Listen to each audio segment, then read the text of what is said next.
नमस्कार, धर्म ज्ञान के दर्शकों का स्वागत है। मैं हूं आपके साथ कविता राणा। अंगारक योग में होलाष्टक की शुरुआत हो चुकी है और इसी होलाष्टक के बाद ही चंद्र ग्रहण और चंद्र ग्रहण के बीच में पड़ने वाला होली और बैक टू बैक आशंका जताई जा रही किसी बड़ी अनहोनी की है। लेकिन इन सब के बीच चंद्र ग्रहण के चलते फिलहाल लोग इस असमंजसता में है कि आखिरकार होलिका दहन कब होगा और रंगों वाली होली कब खेली जाएगी। और इसी पिक्चर को क्लियर करने के लिए आज मेरे साथ मौजूद हैं शिव की नगरी काशी से ही काशी विद्युत परिषद के राष्ट्र महामंत्री और बीएचयू के प्रोफेसर राम नारायण द्विवेदी जी। आइए स्वागत करते हैं उनका धन ज्ञान पे। सर, सबसे पहले तो आपका स्वागत है। सबसे पहले तो आपसे यही जानना चाहूंगी कि एक असमंजसता बनी हुई है, कोई कह रहा है कि 2 को होली है, 3 को या 4 को। तो आपसे आज जानना है कि चंद्र ग्रहण से ठीक पहले होली का दहन होने वाला है या चंद्र ग्रहण के बाद होली खेली जाएगी?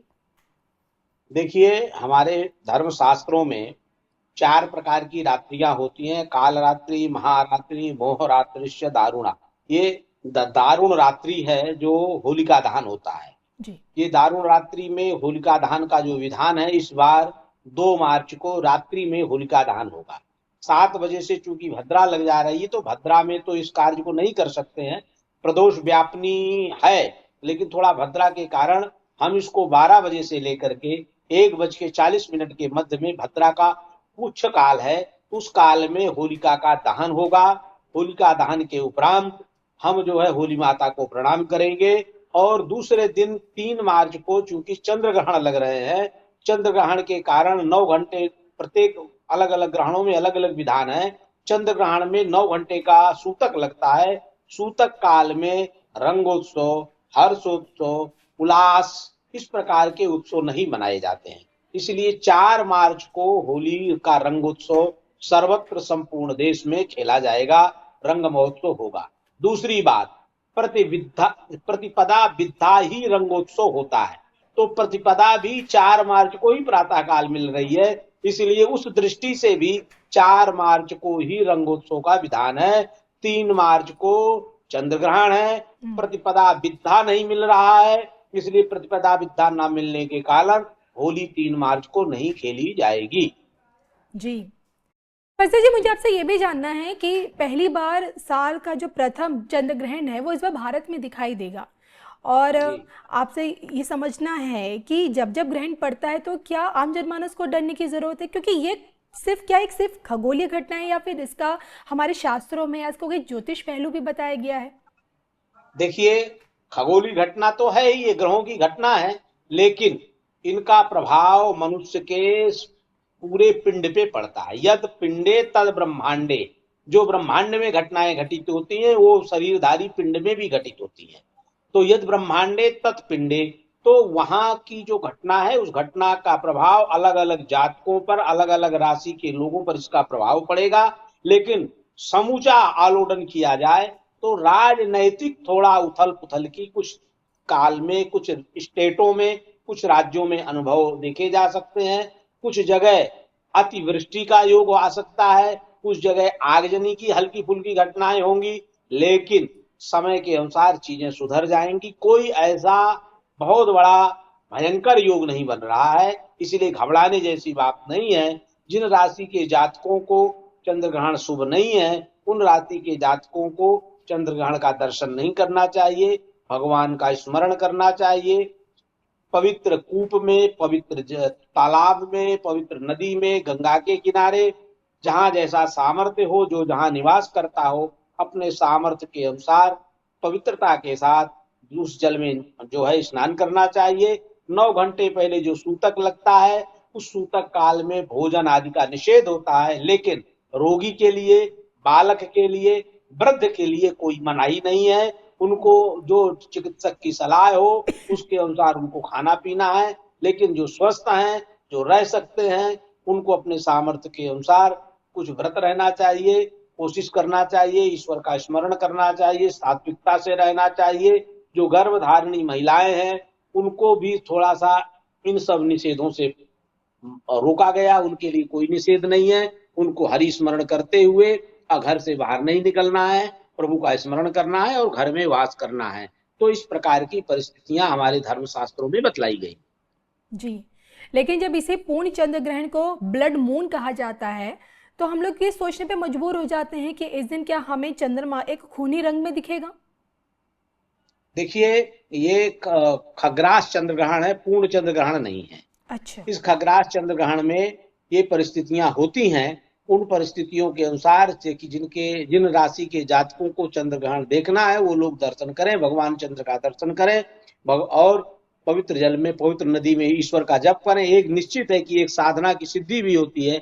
जो साधक अगर इस चंद्र ग्रहण काल में गंगा के पवित्र किनारे में बैठ करके किसी अपने गुरु के द्वारा प्रदत्त मंत्र को जप करता है, उपासना करता है, तो उसके उस मंत्र की सिद्धि होती है, परमात्मा की कृपा प्राप्त होती है। सबको स्मरण करना चाहिए, जिससे हमारे चंद्र देवता जब उन ग्रहण में ग्रसित हैं तो उनको बल मिलता है, शक्ति मिलती है, जिससे वो उस जो एक सत्व और असत की लड़ाई है, और उस समय जो है हमारे चंद्र देवता जो है उनके मुख में चले जाते हैं, उनके मुख से निकलने की जो ऊर्जा मिलती है चंद्र देवता को, वो हमारे सनातनियों के द्वारा ही मिलती है। इसलिए शिव का स्मरण, भगवान राम का स्मरण, हरि का स्मरण, अपने अपने अनुसार अपने अपने इष्ट देवताओं का स्मरण, अपने गुरुजनों के द्वारा दिए गए मंत्रों का स्मरण करने से हमें भी ऊर्जा मिलती है और हमारे चंद्र देवता को भी ऊर्जा मिलती है।